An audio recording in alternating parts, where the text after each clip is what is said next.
The way the world works today is through getting a reaction out of you. If my video title doesn't get a reaction out of you, I lost. If my presence doesn't get a reaction out of you, I'm not as attractive as I think I am. If my marketing campaign doesn't get you to buy my product, which is react, then I have failed. The whole world is literally trying to get you to react to them. Or some people like to call it manipulation. And the reason why that is because if they can get you to react, they can change you without you even noticing. For example, right? I'm from the United States, and you know, racism is a big thing in the United States, Lord have mercy. And one of the things that I've noticed about people who are victims of racism is that their reaction to racism, if they're not conscious, they also become racist. If you stare at the abyss long enough, you'll notice it's gonna stare back at you. Whatever you hate, you become if you hate it long enough. So a reaction to racism causes people to develop prejudices about the race that's attacking them, right? So your reaction to being attacked is you become the attacker. Notice how without you even noticing, your reaction to the situation turned you into something you didn't want to be.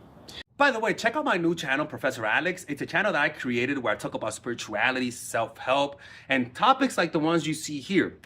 It's completely different from the men's channel. So click on that right now, and there you'll be able to get 3 or 4 videos per week that you will never find on this channel. Okay, subscribe right now or else I'm closing it.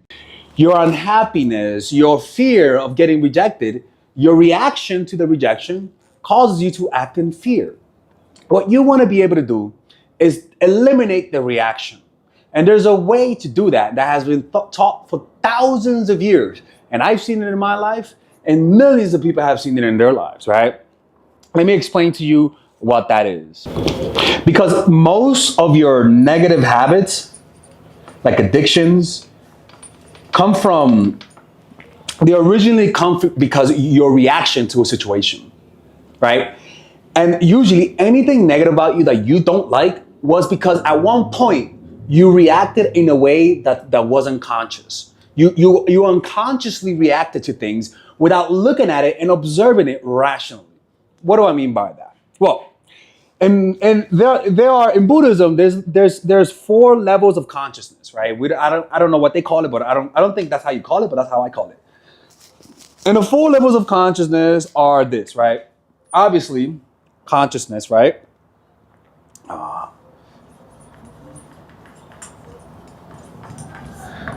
The next one is perception. So when you first receive the stimulus, you first have to have consciousness to receive a perception, right? Once you receive the perception, you start to feel the sensation. Okay? Now you're feeling the sensation, and then you label it as good, you react to it. Good or bad. If it's a good experience, you want to hold on to it. If it's a bad experience, you want to push it away. And this reaction happens at every second of your life. And the problem with it is that these reactions, imagine these are the 4 reactions, happen so quickly that you don't even notice there's any space, to a point where you think this is how it is. You don't think that there's like other levels to it. And this unconsciousness of this reaction, by you not being aware of consciousness, perception, sensation, reaction, by literally not being aware of like the dominoes falling, you lose the ability to control yourself. The way that you bring back control is bringing awareness to the process. Right? Bring awareness to this process. Now, why do you want to bring awareness to this process? Well, when you don't understand how your mind works, it literally starts to control you. It's just how that is. And people who react a lot are victims. They don't have an understanding of their nature, which is your emotions and thoughts are just emotions and thoughts that arise and pass away. And a lot of us hold on to the notion that our thoughts and sensations are reality. And so whenever you feel angry about something, you can't let go because you think you have the right to be angry, without noticing that your reaction is really just an illusion. You don't have to be angry. There's nothing lost by letting go of the anger, but to the ego, to the mind, it feels justified. And that's the illusion I want you to understand. You are not justified. It's one, but the problem is a lot of people have a tough time letting go of that. Let me show you how, right? Look, you have two things that you can focus on: images, thoughts, or sensation, right? You cannot focus on one part without losing focus of the other. Most people focus on their thoughts, and that's why their thoughts feel more real than sensations. Meaning, when something bad happens to you, you literally stop feeling your body. Literally, the sensation of the body becomes numb because the energy is being taken up by your thoughts. Your thoughts remove the ability for you to feel the sensations of your body. Now, what does that mean? That whenever you don't react to a situation, what that means is that you have awareness in the body rather than in your thoughts. But a lot of people ask, how do I do that? Well, that's why people meditate. Because when you meditate, you literally start to see these reactions. You start to notice perception. You notice your consciousness. You're aware that you're here. Boom. First step in consciousness. Now you breathe in and you notice the sensation of the breath. Perception. You notice the breath. And you say, oh, this is boring or not. Now you're noticing the sensation and the reaction. And all you have to do is just sit and observe. Oh, interesting. In your mind, you notice, oh, wow, I want to get up and not meditate. Interesting. But you don't say something. You just notice it. All right. Okay. You notice the desire to meditate and then the desire to not meditate.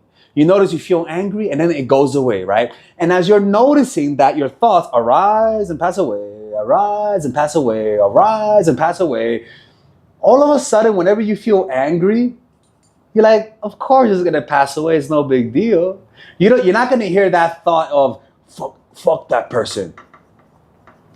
You're not gonna hear that. You just because you're gonna know that you have observed thousands of times through meditation that everything arises and passes away, arises and passes away. And this experience literally starts to break through the solidity of the illusion of the ego. That your thoughts are not real and you start to react as though they're not real. So yesterday I was pissed off and the lady that was giving me my stuff, she took too long. Honestly, she took 10 minutes anyways. And then as I was observing, I was like, oh, it's that angry feeling. And then I'm like, but Lexus, she's a fucking bitch. She's taking too long to pack her stuff. And I'm like, oh, this is a sensation. Let me feel the body. Ah, okay.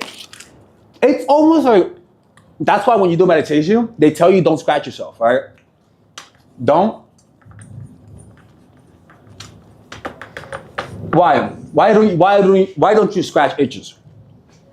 Because it's very similar.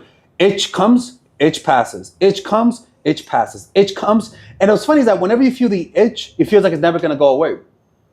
But through you not moving and observing, oh, it's itch and it passes away. Itch and it passes away. You literally start to build up the wisdom because it's very hard for me to tell you you're not your mind. But by you observing the things that you thought were solid and were consistent, when you start to see those motherfuckers move around, you're gonna be like, okay, what the fuck? Oh, this is not real. And once you sense it, not a thought, but a realization that your thoughts are not real because you didn't react to the situation, not that you believe your thoughts are not real, but whenever you have an emotion that tells you, do this, you understand it's just a compulsion. You step back. It's the action, not the fucking thought. The fuck, right? So once you see this thousands of times, it's almost like your brain starts to understand its very own nature. And this brings a calmness, a relaxation, a confidence that emanates from you, right? So that's one thing. You bring awareness. So what do? So every day you practice meditation. I swear to God. Like when I walk, I'm feeling my hand or my breath. Like there is very few moments when I'm doing something that my awareness of my body isn't there. Because when you notice a sensation, like feel your hand, for example, right? You feel your hand, and let's just say somebody talks to you. If before you listen to them, you feel your hand and then listen, you'll notice that your ability to listen and your ability to empathize is a fucking Kaioken times 10, people, right? Now, you do this through meditation, right? That's one thing. Next thing. And this is why a lot of people, if you do this, you know, you're gonna notice that you might start developing your own habits. Your goals might change. Your friends might change. What makes you happy changes. And this is the next thing that I want you to do, right? In order to detach, you can also bring awareness to the whole body. To whole body. If you want to learn about this, check out Body Awareness by Eckhart Tolle. Chapter 6 of The Power of Now talks about the body awareness, the inner body. Go check that out. I think this is one of the most powerful ways to do that. The way that you do that is to feel the whole body from within. You close your eyes and ask yourself, how do I know that my body's here? And notice what sensation arises. How does it feel to have a body? And all you do is concentrate on the overall energy field of your whole body. And then open your eyes, and as you're perceiving, perceive the sensation of your body as a primary focus, and my words as a secondary focus, almost as though you're listening with your whole body. Because usually you're listening with your mind, the filter of your mind, right? You want to listen while feeling the body. Don't let your thoughts and prejudices filter reality. Let the sensation of the environment be your filter, not your mind-made reality. And the more you choose to perceive things through the body, meaning listen to me with your whole body, look at me with your whole body. If you do that, the energy that your mind needs to hurt you, to make you suffer, goes away. And you stop, and you actually start to detach, right? And the next way, which is a meditation way of doing it, is simplify your life.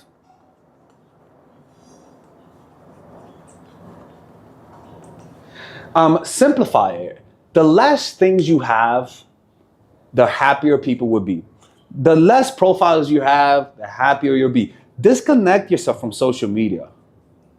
Because even just having eyes and looking at other people have more success than you, just having your eyes notice those things is hurtful to your self-esteem.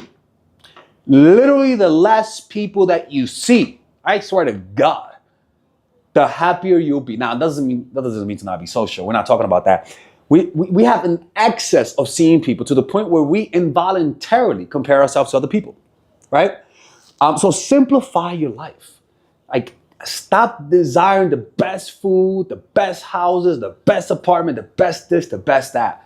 Simplify your life and make your life into a spiritual practice. I'm gonna be honest with you, there's no way of doing this without spirituality. There's just no way. Because the world that we live in is so has such a gravitational force on us that it's very difficult to detach. And anybody that says they could, I wanna see you do that, right? Because it's just difficult. And that's why I recommend you guys check out any form of meditation retreats. Like, you will literally see what I'm talking about. If you wanna learn this, just go here, dharma.org. And you'll be able to go to like a free meditation retreat. And it's actually pretty cool, man. Anyways, so remember, you bring awareness to the sensation of the body. It'll automatically minimize the reaction of the mind. And that will allow you to detach. That will allow you to give you the proper distance to become powerful. Because the most powerful people are those who are able to stay centered, grounded within themselves. All right? Anyways, hopefully you guys enjoyed this video. Take care.